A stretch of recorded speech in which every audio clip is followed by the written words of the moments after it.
kuha. Sa 300 plus mo, meron ka na free shipping, tapos ikaw siya pa. Mura na, affordable pa, at hindi na kakitalo. Kasi sulit talaga ang 300 plus mo.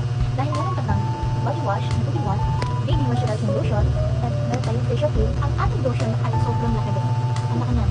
Hindi na kayo lugi dyan dahil sobrang laki at ang dami niyang laman. Bukod sa laki at maraming laman, ang bango niya pa. And check the consistency. Let's check. This is the other one, walang lotion. Maganda natin.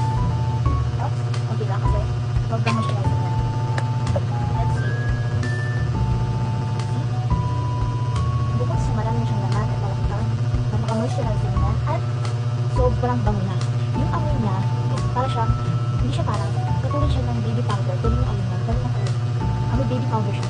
Nagusto mo at hindi siya katulad ang lotion na may lagkit agad. Ito walang lagkit agad. Dahil pinag-press naman kung ginagamit ang anak ko na pero kung mismo ginagamit ko. So ito yung facial cream naman natin. Ito facial cream na ito mga be. Pwede sa ating mga ladies. Dahil wala siyang amoy. Ang tawag talaga yun. Wala siyang amoy mga be. And safe na safe ko sa ating mga ladies. Ginagamit ko sa baby ko. Pag-on chismis, makakatanggal siya ng mga acne. Mas nakaka-lighten siya, smooth siya ng face.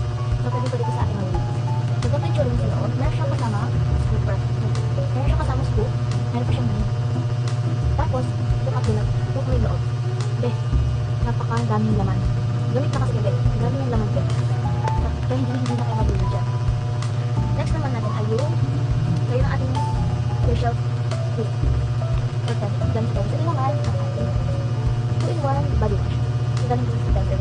Kasama yan sa ating set, ang 2-in-1 body wash. Ang 2-in-1 body wash natin ay sobrang ganda. Pakita ko sa inyo mga sobrang ganda naman. Look lang. Sobrang foamy. Nag-opting pila lang kasi sobrang foamy na nito. Sobrang dami. Kailangan mo siya na rin ganito. Tapos nalabas yung baby ko. So yun. Ulit natin. Sobrang foamy na. Look at that. Baka foamy na mga ganito. And yes, sobrang bango din ito. At ano to, hindi siya masakit sa mata. Kasi tinay ko siya dito na. Hindi masakit sa mata mga ganito. Kaya, ang pakikita niya. Siyempre, ang amoy niya ay same ng ating lotion mga beha. Ang baby powder lotion kasi sobrang bango niya. And, isa sa nagustuhan mo sa ating 2-in-1 body wash is nakakanggaglog ng buhok at anak ko mga beha. So, syempre, pag nag-buy tayo ng tablong ito, na nasa 300 plus mo lang mabibili, pag bumili ka nito, make sure na mas maganda pa rin na is-screen kasi muna ang mga baby mo, lalo na kapag sensitive skin ng mga baby mo. Pero for me, kahit sensitive skin ng baby ko, nahiyak pa rin siya dito. Sana pag-i-try na, check out na tayo!